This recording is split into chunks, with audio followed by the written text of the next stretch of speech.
Okay, a'udzubillahi samil alim minasyaitonir rajim. Bismillahirrahmanirrahim. Alhamdulillah wassalatu wassalam ala asyrafil anbiya'i wal mursalin nabiyina Muhammad wa man tamassaka bi sunnati yaumiddin ma ba'd. Assalamualaikum warahmatullahi wabarakatuh. So lahat ng papuri at pasasalamat ay para lamang sa Allah Subhanahu wa Ta'ala, ang Panginoon ng sanlibutan. Purihin natin ang Allah Subhanahu wa Ta'ala at pasalamatan sa mga biyayang ipinagkaloob niya sa atin mula noon hanggang ngayon. At naway panatilihin tayo ng Allah sa kanyang pananampalataya. Ipagkaloob ng Allah sa atin ang tamang pangunawa at ang malawak na kaalaman sa ating pananampalataya. At tayo ay patawarin at kahabagan niya hanggang sa makapasok tayo sa kanyang paraiso. Allahumma amin. Amin, amin. Okay mga kapatid, sa pananampalatayang Islam, ating ipagpapatuloy ang ating talakayan na may kaugnayan sa pagpapaliwanag ng Ashrat as-Sa'ah, ang mga palatandaan ng araw ng paghuhukom, pagkaguno ng mundo o oras. Tayo ngayon ay nasa kasagsagan ng mga maliliit na mga palatandaan na nakasaad sa hadith ni Propeta Muhammad sallallahu alaihi wasallam. Ika-78 na mga palatandaan, zamanun yakthuru fihi al-qura wa yaqillu al-fuqaha wal ulama. Ibig sabihin, panahon na kung saan magkakaroon ng maraming mga mambabasa, reciters, reader, marami sila, magsisikalat, ngunit kakaunti ang mga fuqaha at mga ulama. Kakaunti ang mga fuqaha at saka mga scholar. Anong pagkakaiba ng fuqaha at saka ulama? Sige nga. Anong pagkaiba ng fuqaha at saka ulama? Of course, parehong plural yan. Ang singular ng fuqaha is faqih at ang ulama ay alim. May mga nagsabi, halimbawa, may mga sila yung mga course nila, yung Korea to Sharia. Yung mga fuqaha, yung mga Sharia naman. So yung mga ulama, anong course nila? Ay, ganun. Yun ang alim lang sila. Alimukoy. Alim. Okay. Alim lang sila. So, may mga kapatid natin na gumagamit ng ulama, nakala nilang ulama ay isang tao lamang. Okay? Sabi mo, ikaw ay ulama. Sabi ko, sabi niya, ikaw ay ulama ng ating lugar. Tapos mag-isa lang siya. No? Ang dami naman nun. Okay? So, alim at saka faqih. Ang pagkakaiba ng dalawa, mga kapatid, ang pagkakaiba nilang dalawa ay sa pagitan ng am at saka ng khas. Ang ibig sabihin, pagitan ng particular at saka pangkalahatan. Papaano? Lahat ng fuqaha ay ulama, pero hindi lahat ng ulama ay fuqaha.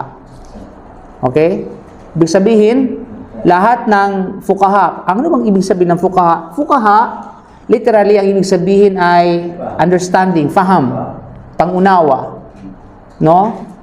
Pag sinabing faqih or fuqaha, sila yung mga scholar na talagang malalim ang pangunawa sa teksto, no, ng Quran at saka ng Sunnah ng Propeta sallallahu alaihi wasallam, sa mga lituntunin, sa mga kawaid, sa mga batas at kung ano-ano pa na bahagi ng sangay ng pananampalatayang ito. You know? Sila yung sabihin natin ay fuqaha. At ang mga ulama, kahit sino pwedeng sabihin alim or ulama, kahit sino ngayon. Yung mga nagtapos nga lang sa Islamic Center, sabi ng alim, mashallah tabarakallah. Isang malaking alim na, mashallah, no? Yung mga naglilecture lang sa social media na maraming followers. Tapos mga debaters, no? Mga talaga nakikipagdebate.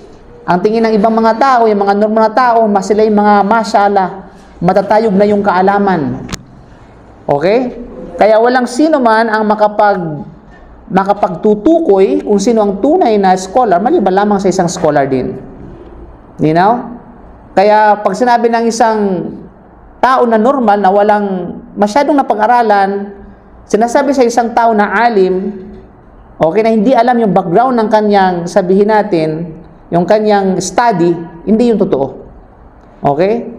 So ang tunay na scholar, ang pwede mag-recognize lamang sa kanya, yung kapwa niya scholar, mga kapatid. You know? At gayon din, yung fuqaha ay sila yung mga talagang bihasa pagdating sa mga kumbaga mga pambabatas at kung ano mang katulad nito. You know? So, ngunit darating ang panahon na kung saan marami ang mambabasa ang mga reciters, pero kukunti ang mga fuqaha at kukunti ang mga ulama. Kaya ang Propeta Muhammad sallallahu alaihi wasallam ay nagsabi ng isa sa mga palatandaan ng sa'a ay maraming mga reciter, mga qurra at kakaunti ang mga fuqaha at saka ulama. Ito ay nakasaad sa hadith na naisalaysay ni Abu Hurairah na ang Propeta Muhammad sallallahu alaihi wasallam ay nagwika, sayati ala ummati zamanun takthuru fihi al-qurra wa taqillu al-fuqaha wa yuqbadu al-ilmu wa yakthuru al-harju. Qalu wa ma al-harju ya Rasulullah? Qala al-qatlu bainakum. ثم يأتي بعد ذلك الزمان يقرأ القرآن رجال لا يجاوز تراقيهم ثم يأتي من بعد ذلك الزمان يجادل المنافق الكافر المشرك بالله المؤمن بمثل ما يقول. So darating ang panahon kung saan magkakaroon ng maraming mambabasa at kakaunti ang mga fuqaha, ang mga taong may wastong pangunawa. Okay? So hindi ka magiging faqih o hindi ka may tuturing na faqih kung ang pangunawa mo ay tagilid, kung ang pangunawa mo ay sablay, kung ang pangunawa mo ay hindi malawak sa mga issue, no, sa mga sabihin natin sa mga mas'ala o anumang katulad nito, na may kaugnayan sa din. Aalisin ang kaalaman at magkakaroon ng maraming harj. Harj. Anong ibig sabihin ng harj? Kaya naman ang mga sahaba ay nagtanong, anong harj o propeta ng Allah? Sinabi niya yung pagpatay sa inyo. Sabihin ay mangyayari ang panahon na talaga na marami, talaga magdadanak ng dugo ang mga kamusliman. Subhanallah, kung ating papansinin, Allahu a'lam bisawab, of course, sabi ang Allah higit na nakaalam, nangyari na ba ito talaga? Subhanallah, mapapansin natin na ang mga Muslim ay pinapatay, no? At ang pumapatay either sa panig ng mga non-Muslim o mismo sa panig ng mga Muslim, nagpatayan sila. Pagkatapos nito ay darating ang panahon na ang Quran ay binabasa ng mga tao, ngunit hindi ito lalampas sa kanilang mga balagat, collarbones.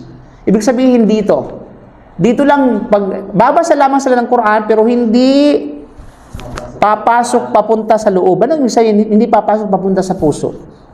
Ibig sabihin, dila lamang yung ginagamit sa kanyang pagbabasa. هلا والله عندي درس يا شيخ. شيخ عليم الشيخ موسى بيأتي بعد صلاة العشاء. طيب خلاص إن شاء الله بإذن الله. Okay? So yun mga kapatid, no? So hindi lalagpas sa collarbones. Kumbaga sabi natin pababa.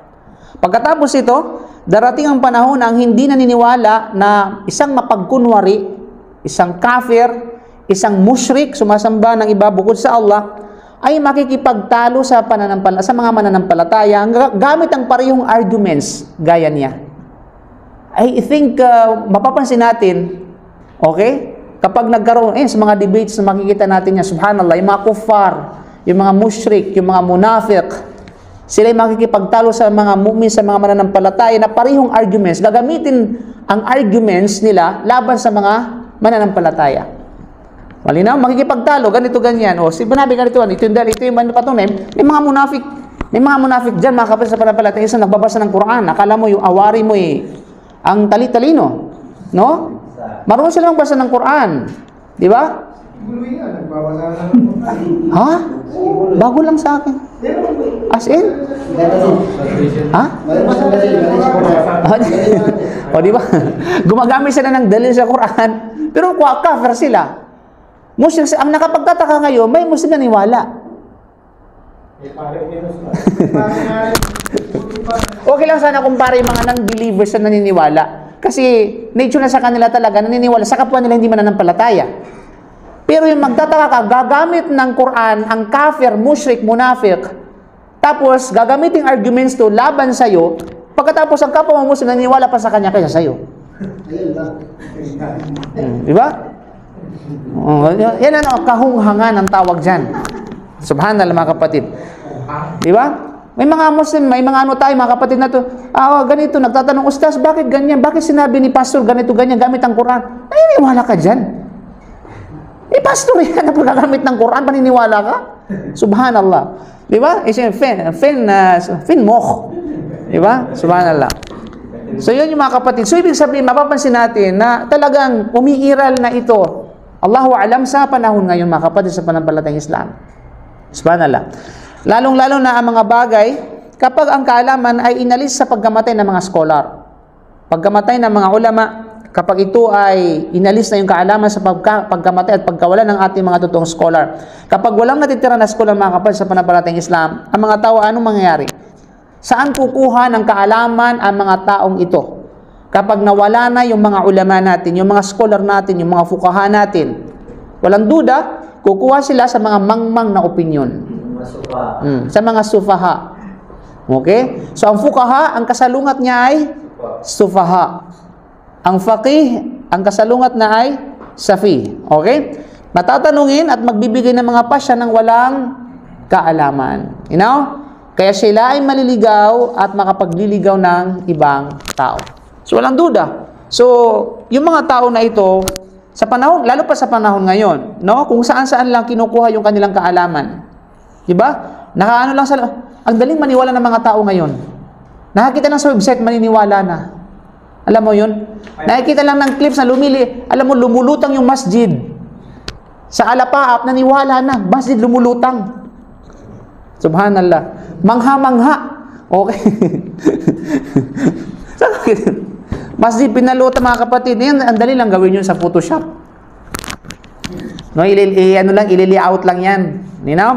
At kung ano-ano pa, lalo pat yung mga kaalaman na may kaugnayan sa pananampalataya. Kung saan nila kinukuha yung kaalaman na ito, mga kapatid.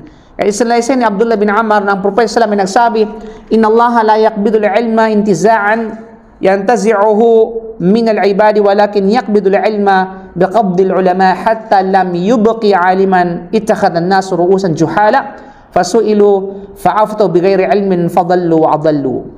Hindi aalisin ng Allah ang kaalaman sa pamamagitan ng pagkuha nito mula sa mga tao.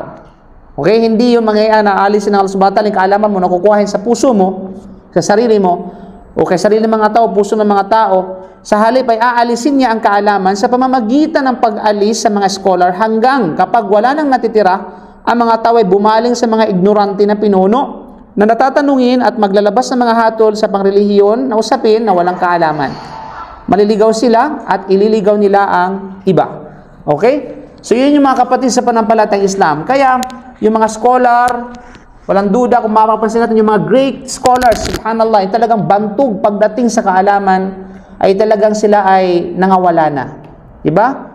Halimbawa si Sheikh bin Baz rahimahullah, Sheikh Uthaymin rahimahullah, Sheikh Albani rahimahullah, at iba pa mga ulama na kung saan ay umiral sa ating kapanahunan, mga contemporary scholars noon, mga kapatid, no?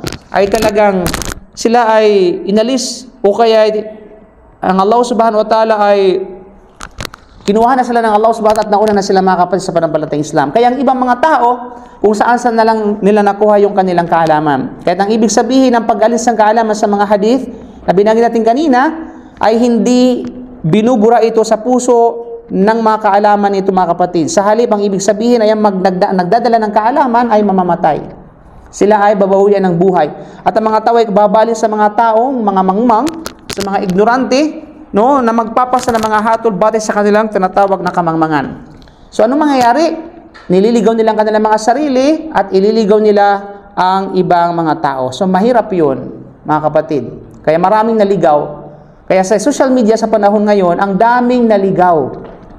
Sa social media, ang daming nauto, ang daming na prank, no? Pagdating sa kaalaman, ang daming naniwala ng walang mga reference at walang mga batayan. Kaya mag-ingat kayo kung saan nyo kinukuha ang inyong kaalaman. Sa nakalipas na mahigit 10 taon, no? Ang umma ay nagdadalamhati sa pagkamatay ng ating great scholar, especially sa kaharian ng Saudi Arabia, na walang iba kundi si Sheikh Abdulaziz bin Baz, which is ang pinuno, no, ng konseho ng mga matataas na scholar sa kaharian ng Saudi. Pumanaw noong 1420 after ng Hijrah, which is katumbas ng 1999, no? Si Sheikh Allama Muhammad bin Salih Al-Uthaymin rahimahullah ay namatay noong 1421, katumbas ng 2000, year 2000, mga kapatid. Saan ka noong 2000? Alam mo ba yung pagkamatay ni Sheikh Uthaymin rahimahullah? Kita mo na halos lahat ng buong tinatawag na Masjidil Haram punong-puno. Yung di ba dito gitna niyo? Dito ba siya salatul janaza? Sheikh Uthaymin, dito sa tinatawag na Masjid al-Haram. Nakita ko yung video clip, subhanallah, grabe. Walang kumbaga, hindi mahulugang karayom ang mga daanan sa sobrang pagmamahal ng mga tao sa kanya. Mashallah, tabarakallah. Diba? Okay? At yung scholar ng hadith, sinong scholar ng hadith na kilala? Which is na umiira sa ating henerasyon. Si Sheikh Albani rahimahullah. Muhammad Nasir ad-Din Albani. Ay namatay noong 1420, which is 1999. Pero magkasunod lamang sila. Si Sheikh bin Baz at Sheikh Uthaymin parehong taong namatay. Sinundan ang pagkamatay ni Sheikh Uthaymin rahimahullah. Sa yung mga sila talaga yung mga kilala na mga scholar sa ating kapanahunan na nagtatangan ng matinding kaalaman at maraming mga nailimbag na sabihin natin na mga babasahin at mga aklat ng kaalaman. Diba? Kung babasahin nyo lamang yung explanation ng ni Sheikh Uthaymin rahimahullah ng Sharh al-Mumti' at napakaraming mga books niya na kung saan ay karamihan ng kanya mga books na which is affiliated sa kanya, galing sa kanya mga estudyante na sinusulat lamang nila. Kasi Sheikh Uthaymin, magaling siya pagdating sa pag-lecture at pag-orator. No? Pagsasabi at pagsasalita. Hindi siya mahilig magsulat. Pero nagsusulat ng kanyang mga aklat ay ang kanyang mga estudyante. Kaya nung nawala na siya, lahat ng kanyang mga lecture, which is audio at saka video, kinumpile ng mga estudyante yon at ginawang book. Yun talaga yung mufid. Yun talaga yung, alam mo yun, yung mamamatay ka na dala-dala mo yung kabutihan kahit nasa loob ka ng libingan. Iyan, ilmun yun tafa'u bihi. Diba? Ida mata ibnu Adam, in qata amaluhu illa min thalath. At nabanggit dito yung tinatawag na ilmun yuntafa bihi. Kapag namatay ang tao, nahiwalay ng kanyang kaluluwa sa kanyang physical na katawan at nailibing na siya, mashallah tabarakallah, lahat ng kanyang mga gawain ay mapuputol at binanggit ng isa dito maliban lamang sa kaalaman na patuloy na nakikinabangan. So ilan na bang mga taong nakikinabang sa kaalaman ni Sheikh Uthaymin, Sheikh bin Baz, Sheikh Albani rahimahullah, Sheikh Imam Nawawi rahimahullah, at ng mga ulama natin na nauna ng mga kapatid sa pananampalatayang Islam. Kaya ang ibang mga scholar ay pumanaw na rin na kawaan silang lahat ng Allah subhanahu wa ta'ala. Kahit ang sino mga nagmuni-muni at nag-iisip mga kapatid sa kalagayan ng umma ito sa panahon, isgit lalo sa panahon ngayon, ay makikita ng maraming tao at kabataan na nakikipagkumpetensya sa pagpapaganda ng kanilang mga tinig kapag nagbabasa ng Quran. Di ba? Makikita mo yan, may mga competition ng Quran. But of course, we have no rights and we have no in the right position para husgan ng kanilang mga puso. Kung ano ang kanilang layunin. But this is only an observation mga kapatid. Na kapag sila sumasali sa mga competition ng Quran, ang kanilang mga purpose ay pagandahan ng boses, no? Palaliman ng hininga. At kung ano-ano pa. You know? Binibigas ito sa isang malambing na tinig, nakakaakit na tinig. Ang iba, nakakaakit na tinig, paalon-alon na tinig. Kaya nga, may mga ulama na talagang dinisregard itong mga pamamaraan na ito. May mga ganun-ganun. Okay? Although, of course, yung issue na yan ay hindi na pagkasunduan ng mga contemporary scholars mula noon hanggang ngayon. Pero may mga ulama talaga na talagang ayaw nila ng ganun. Okay? Yung mga paalon-alon at sobrang sabihin natin, no? Sobrang haba na ng kanyang pagbabasa, which is na lumagpas na sa hangganan ng mga mudud, ng hakhamul mudud. Sino Muammar? Yung mga Malaysian babasa ng iba, mga Malaysian, iba nga Pilipino eh. Huwag na tayong lumayo. May mga Pilipino din naman ang gumagawa nito. Okay? Bakit ka pa tatanong sa ibang bakod? Okay? So yun mga unang kung saan nagkakaroon ng malambing na tinig habang sila nagpapabaya sa paghahanap ng kaalaman sa Islam at pagsusumikap na maunawa ng mga tuntunin ng Sharia. Yes, totoo yan. May mga nakafocus lamang sa Quran pero hindi inunawa ang Quran. Ang mahalaga marunong. Kaya nga nakakaroon ng misinterpretation dito sa paningin ng mga ordinaryong tao. Pag once na marunong magbasa ng Quran, automatic na alim na agad siya. Di ba? O siya, ang ganda rin magbasa ng Quran, ustaz, ginagalang na siya, halos iangat, no? Di ba? Nakapagbasa ng Quran, masyal, ang ganda ng tinig, ang ganda ng tajwid, ang ganda ng tartil. Yung mga ahkam nandun, on point yung mga ahkam. Pero ang tanong, naunawaan ba kayo yung kanyang binabasa? Di ba? Kaya yung mga ulama, ang mga ulama, sila yung mga qurra, sila yung mga marunong sila magbasa. Yung mga scholar talaga, yung mga fuqaha, marunong silang magbasa. Alam nila yung ahkam mo tajwid. Okay? At alam, the same time, alam nila yung binabasa nila. Pero hindi lahat ng reciter ng Quran ay naunawaan nila yung kanilang binabasa. You know? Kaya wag natin agad silang i-brand na alim, mashallah tabarakallah, allama, o anumang katulad nito na dahil sa kanyang magandang tinig at kung ano-ano pa. Of course, nandiyan na tayo. Granted na yun na yan ay fadal.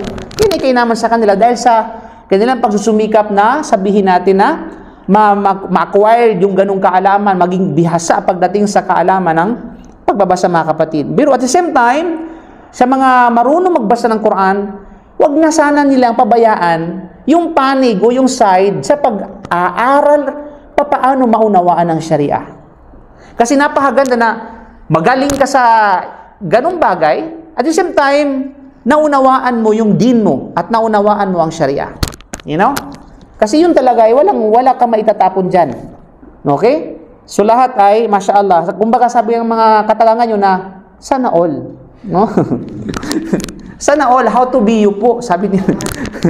Okay? Kung tatanungin mo ang isa sa kanila tungkol sa isang issue na may kaugnayan nga sa paglilinis, tahara, maging sa paghudu, maging sa pagdarasal, sa simpleng mga issue, hindi kayang sagutin. Di ba? Pero pag tanungin mo sa mga, mashallah, ano yung mga ahkamul mudud, di ba? Mga sabihin natin yung malalim na mga, o magkano yung daradya ng, kumbaga, ng idgham, mga idhar, mga, ano pa dyan. Alam niyo mga malalalim na mga mashallah tabarakallah, nagpapalalim siya doon sa mga ahkam ng tajwid, mga kapatid. Yung imala na yan, no? At kung ano-ano pa, na mga pamamaraan ng, kumbaga, ng batas ng pagbabasa. Pero pag tinanong mo sa wudu, hindi ko alam. Okay? Hindi ko alam yan. Okay? Na ano yung nakapagpapulang bisa ng wudu? Na pagkain ng kambing. Pati tayo dyan. Pag kumain ka ng kambing, na-invalid na yung wudu mo. Kumain ng kambing yung ustad.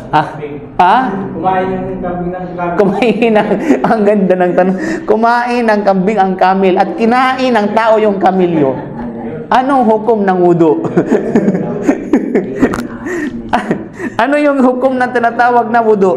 Okay, tanungin kita. Alimuddin. Okay, ito yung senaryo. Okay? Kumain ng kambing ang kamilyo. At kinain ng tao, kinain mo ang kamilyo. Okay, ganito yung senaryo. Okay? May wudu ka. Okay? Tapos, kumain ka ng karne ng kamilyo. Subalit yung kinain mo na karne ng kamilyo, bago pa katayin, nakita mo na kinain niya yung karne ng kambing. Ang tanong, ano ang hukom ng wudu mo? Invalid o hindi?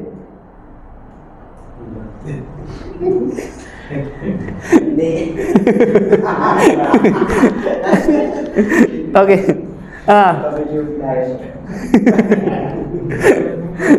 Tulungan mo. Ano bang mangyayari sa wudu mo? Invalid o hindi? Tanungin mo, sagutin mo yung tanong. Invalid ang wudu, hindi?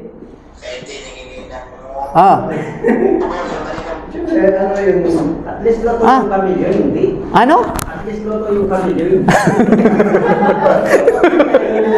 Kaya tayo, kailangan talaga natin bumalik sa sa fiqh.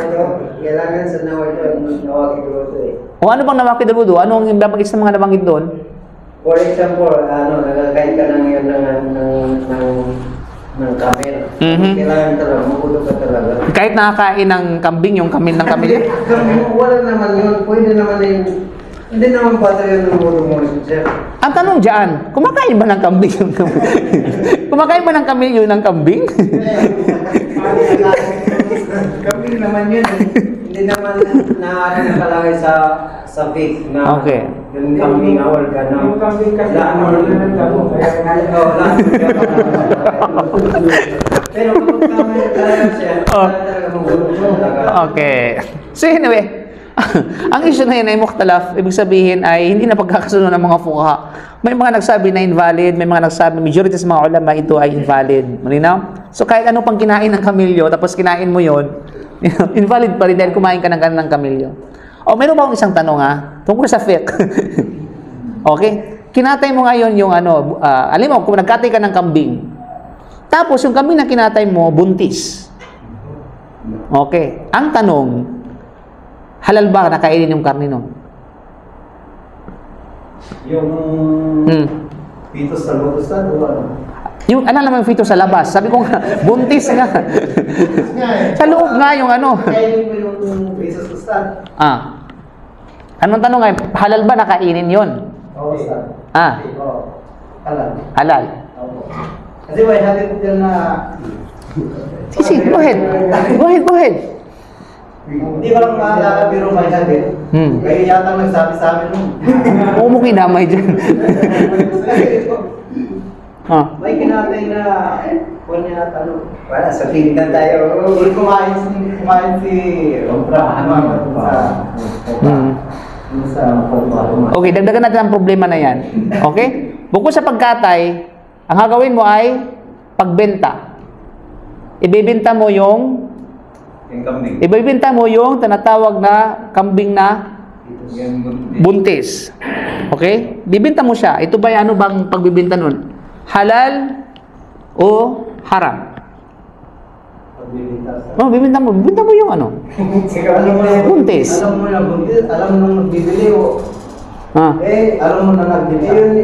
Pangalawa, sasabihin ngayon ng pangatlo na pala. Sasabihin ngayon ng nagbibili, bibilhin ko yung ayaw ko ng ina niya, gusto kong bilhin yung nasa loob ng tiyan niya. Ano mangyayari sa bilya? Ano mangyayari sa tinatawag na business o pangangalakal? Pinahintulutan o hindi? Hindi yung kasi hindi mo alam kung mabubuhay yung nasa loob. Pero yung pangalawa, yung bibili mo yung buntis niya, yung buong niya, pwede. Okay. Okay, ganito yan mga kapatid sa panampalatayang Islam. So dito papasok yung tinatawag na mga issue na may kaugnayan sa fiqh. So kinakailangan mong magsikhay at tinatawag na mga kaalaman sa bagay na yan. Now regarding sa tinatawag na kung pwede mong kainin yung which is yung pinagdadala niya, tapos kinatay mo siya ng buntis, anong hukom dito mga kapatid sa panampalatayang Islam? Jaiz. Okay? Kasi nga, ibig sabihin, yes, pwede po yan, sapagkat ay, ang hindi pwede, pwede yan sapagkat na, kumbaga, tabi siya. Okay? Tabi siya ng, mayroong sahad na, bay'ul habalatul habala. Ibig sabihin yung pangalakal ng habalatul habala. Ito yung pangalakal nung, yung habal at saka habala. Yung habal kasi, sa atin habal-habal ba? Hindi mo itong habal-habal kung sa bagay na walang sumasakay. But literally, yun yung ibig sabihin nun. Ang ibig sabihin nun, yung mayroong siyang pinagdadala. Okay, yung kanyang yung nakaano sa kanya, naka-attach sa kanya. Okay? So, magiging bawal lamang yun kapag sasabihin ng isang tao na bibilhin ko yung nasa loob niya at hindi ko bibilhin yung nagdala sa kanya. So, bawal kasi bay'ul garar yun. Sabihin, mga ambiguous na transaction, bawal yan. Pero kapag sinabi mo na, bibilhin ko yan, yung buntis yan, pwede yun. Similarly, ganyan din sa tinatawag na pangatay. So, magiging halal sa dahil tabi siya. Okay? Yung ibig sabihin, yung nasa loob niya is tabi ng kanyang nanay. Dala niya yung kanyang tinatawag na nagdadala sa kanya, which is yung ina. Inahin ba ang tawag dyan? Sa hayop? Inahin. Okay? So, once kapag ginatay siya ng halal, magiging halal yung nasa loob niya. Malinaw? Pero sabi ng mga ulama, pag kinatay mo tapos bumulwak o pumulandit o kaya lumabas yung fetus at buhay pa, pwede mo siyang katayin ulit. Pero once kapag kinatay mo at wala lang buhay yung nasa fetus niya, magiging halal yun. Kasi tabi siya ng tinatawag na ibig sabihin ng kanyang nanay o ng kanyang inahin. Okay? At yan ay nakasaad sa hadith ni Propeta Muhammad sallallahu alaihi wasallam. Paano yung balo? Ano no? Paano yung balo? Bado? Oh, of course, ang balot walang duda mga kapatid. Naglabas ng hukom ang lujna na ito ay haram. Okay? Kasi may mga kunya ko nagkamali, may mga ulama may mga scholars o may mga estudyante na mga Pilipino nag-raise ang katanungan na ito sa ulama ng Konsilyo sa Saudi Arabia at naglabas siya ng fatwa sa bagay na yan na ang balot ito ay tinatawag na sabihin natin haram. Bakit naging haram? Kasi nga mayroong buhay sa loob.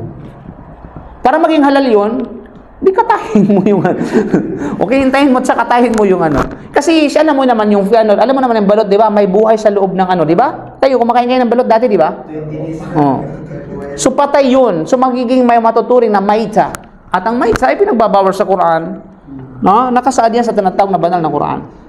Kasi kung maghahanap ka ng balot, walang balot sa Quran. Walang balot sa hadith. Kahit halongkatin mo yung tinatawag na ano, walang term na balot. Kasi ang balot sa atin man yan, saan lang sa Pilipinas yan. Ha? Balat, meron. Ano? Balat meron, pero balot. Balat ba, meron. Di ba, sa Quran at sa hadith, walang tinatawag na balot. Di ba?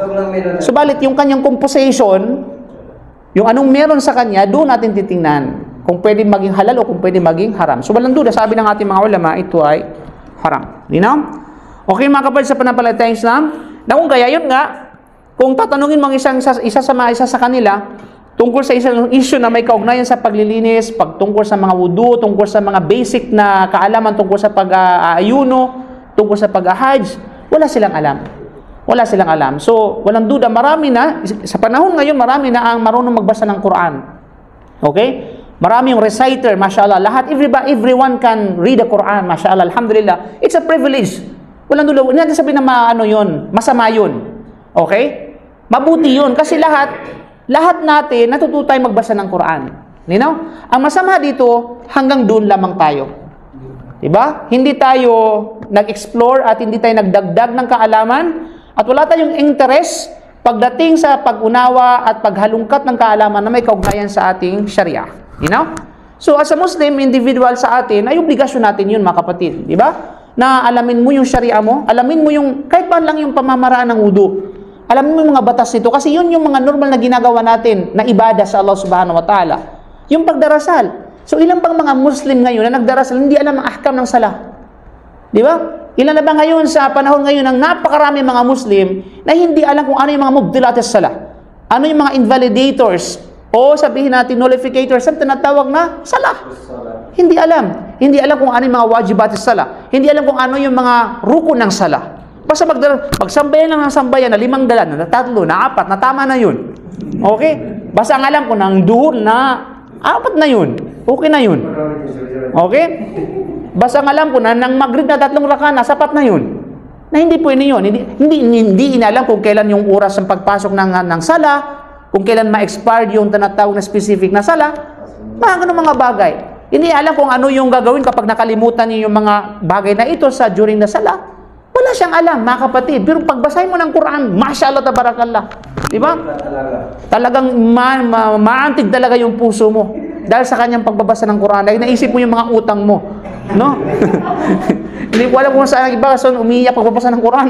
Yung pala, yung iba yung inaalala. Di ba?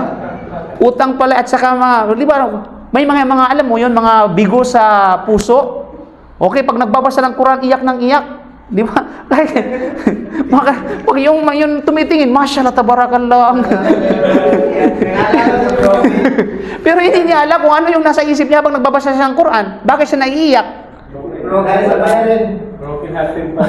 Yung pala ay alam mo yon, di ba? Broken hearted o anumang katulad nito dahil sa inahabol siya ng kanyang mga liabilities, di ba?